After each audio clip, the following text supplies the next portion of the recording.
Selepas kedua-dua kaki dipotong hingga paras lutut akibat komplikasi kencing manis, Hazrizul Abdul Rahman, 49 tahun, kini perlu bergantung sepenuhnya kepada isterinya dalam menguruskan kehidupan seharian. Hazrizul berkata kekuatan serta pengorbanan isterinya, Fauziah Ahmad, 43 tahun, menjadi sumber semangat yang menguatkannya untuk terus bertahan apabila wanita berkenaan sanggup mengambil tugasnya sebagai ketua keluarga untuk mencari rezeki.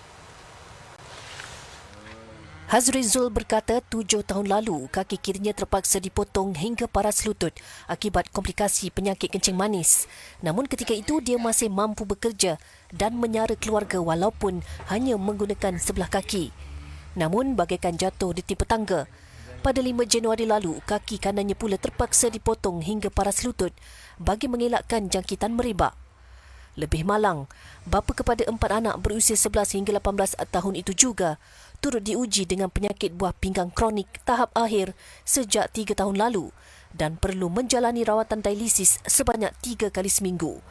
Hazrizul bersyukur kerana kos rawatan dialisis ditanggung sepenuhnya oleh Pertubuhan Keselamatan Sosial Perkeso kerana pernah mencarum semasa bekerja dahulu, dan dia juga mendapat pencen ilat RM750 sebulan yang dapat meringankan sedikit beban mereka sekeluarga.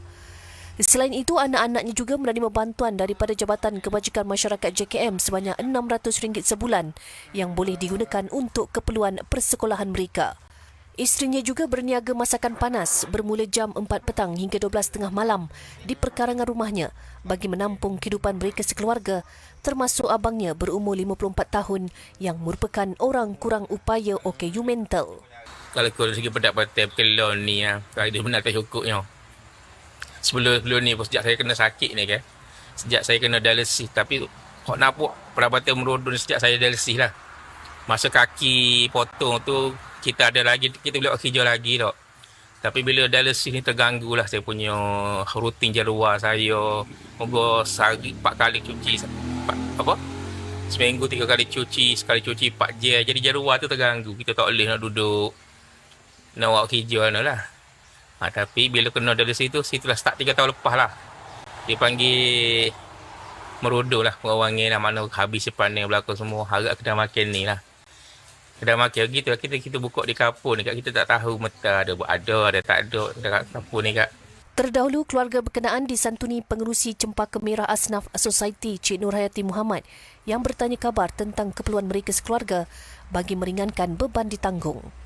Berteruslah Umi tolong lah juga. Ada dana sikit Umi tolong, ada dana sikit Umi tolong. Siapa ke loan ni lah ya ke dua-dua kaki.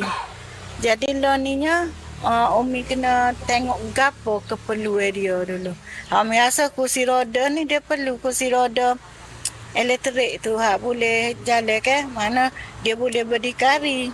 Loan ni kalau dia nak kecil, nak berok, nak naik atas, bini kena dukung. Berat juga ni. Bagi orang ramai yang ingin menghulurkan sumbangan, boleh menyalurkannya ke akaun Bank Simpanan Nasional Tertera atas nama Hazrizul Abdul Rahman atau menghubunginya di talian 010